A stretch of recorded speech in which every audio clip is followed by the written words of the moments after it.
than before that. But there was no professional development opportunities for me, nor did I know that that was even out there, right? It wasn't until our now president came to this institution and then mentioned ASCA specifically and gearing. And I went to a gearing training where I then quickly realized how behind the times we as an institution and system were on many levels, like the biennial reviews and, you know, the Cleary Act and some of those other things, right, that we had not been doing at all or correctly. Yeah. And so understanding the legal ramifications for the institution by not having appropriate policies and procedures or having, you know, just documentation on the work that was being done. So for me, you know, attending gearing as a student conduct professional, one, I had already learned so much in the 9 years of doing the work, right, from getting information from my VP at the time when I started doing it and asking questions, and just, I think, having a pretty good sense of what's right and what's wrong and understanding the procedures, right? I mean, reading what we had and knowing and following that. To then going to gearing and then realizing, wow, you know, one, I felt pretty good about where I was at, but two, how helpful it might have been had I had that opportunity to participate when I first started doing conduct. I've attended some of the other things like the NABITA Threat Assessment Conference. I'm going to go to that, I guess, again this fall, but I found that to be really helpful with regards to not only conduct, but really also for the care piece, the behavioral intervention piece, just understanding the different thought processes. For me, the biggest thing is readings, right? Like I'm on several listservs and they come out with things and I actually read them. And when I don't understand something, I research it, or if I have an idea, I research it. And so for me, a lot of my trainings are myself taking on that responsibility. The institutions, other than now the system, will do some of the NABITA, you know, some of the behavioral intervention training. There isn't a focus on student conduct training. You know, we don't really talk about that as a system. We do now have, because we have an annual requirement that there is the behavioral intervention training that we're supposed to have annually. But even when we started doing Title IX, you know, I think that Tamara and the HR director went to a more intensive Title IX coordinator type training, and that probably was 4 or 5 years ago. And I don't know that they've been back to any of those trainings since then, right? And so it is about funding. It's about, you know, how many trainings are you allowed to go to in a year? You know, I mean, I hold many different roles, but usually I could probably choose one conference to go to, right? Yeah.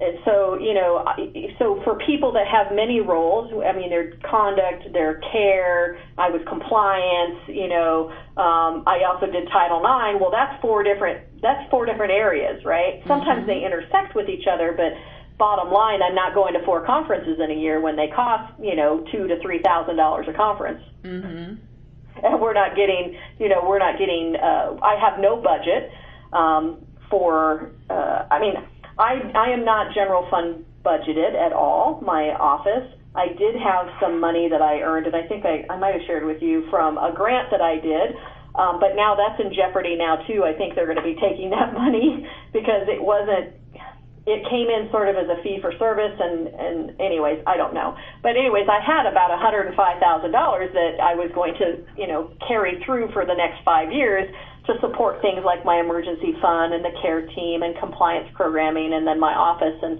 different things, you know, like one year, last fall I bought backpacks for students and put in resources and stuff in there and a granola bar and stuff. But, you know, I don't have a budget if they take my money. Like my area is not viewed as needing to have funds specifically for training. Yeah. Right? They don't see that. and it's up to, now I do know that I didn't go at all to a conference last year, and some of it was by choice. I didn't really see the need to go. So this year I did say I'd like to go to it's been, I think, 4 years since I went to the threat assessment, and so I know that will be approved and I'll go to that. But I don't think that if I would ask for a different training that I would be approved to go. Yeah. Yeah, that I find, that resonates with me for sure.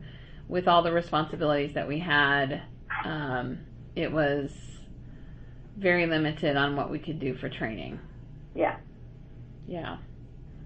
And I think that for some people, and then I would say too, Tamara does have a lot of different responsibilities, but like going to NASPA, I've been to a NASPA conference before, and sometimes they're good, but it's a lot of it is, people participate in their own personal development, not necessarily, hey, I'm going to this session because I want to learn something about this particular area to bring back to my institution, right? Mm-hmm. Yeah. And so then you see some people that will go to 2, 3, 4 conferences in a year, and I'm thinking, is that really benefiting the institution? I don't know.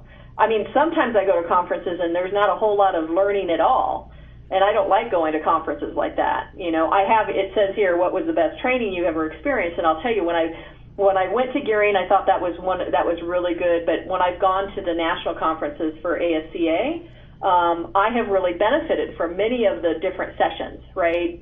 They have really, a lot of this, there have been sessions where I was like, yeah, that was kind of wasteful. I didn't get anything from it, right? But then there's others that really are like, wow, I have a contact care desktop icon. And it wasn't necessarily, I don't even know if it was from the presenter or if it was somebody that was next to me that asked the question or mentioned, and I said, oh, what a great idea, right? So looking at best practices and what other institutions are doing, I see that as the benefit. But when I go to the conference, I come back and I implement those. I don't know that everybody else does that.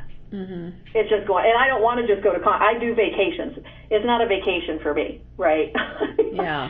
I don't go because it's in Florida. I go because I'm really interested in what opportunities I'm going to learn that impact my direct job and the students. And so, when I went to the NBITA one for threat assessment, I thought that was also pretty good. But I've been to other conferences that I'm like, okay, you're not sharing anything that I don't already know. Mm-hmm. Yeah. Okay. Any other thoughts on the training? No, I would say that I think that as a regional, or just even from a state perspective, it would be helpful if more institutions, if we somehow came up with more statewide opportunities for people, right? That somehow there was some sort of committee or something that talks specifically about student conduct and what could we do as a state to hold an annual, one-day workshop, training, conference that to get to know people, right? To have some of that networking opportunities as well as sharing some of the resources and best practices that we do, but we all don't have time for that, right? Because we're all doing many different jobs, so we don't have time to have a committee that meets like we used to do for student life. We used to meet once a month, and I think they still do that for student government. The student life directors would get together, but a lot of the areas are separated, right? Conduct isn't necessarily with student life anymore. It's kind of, it may be, but it's a separate, it's not combined. Like the student life director is not doing conduct and care there. It's like, even for me, it's separated out. Mm-hmm.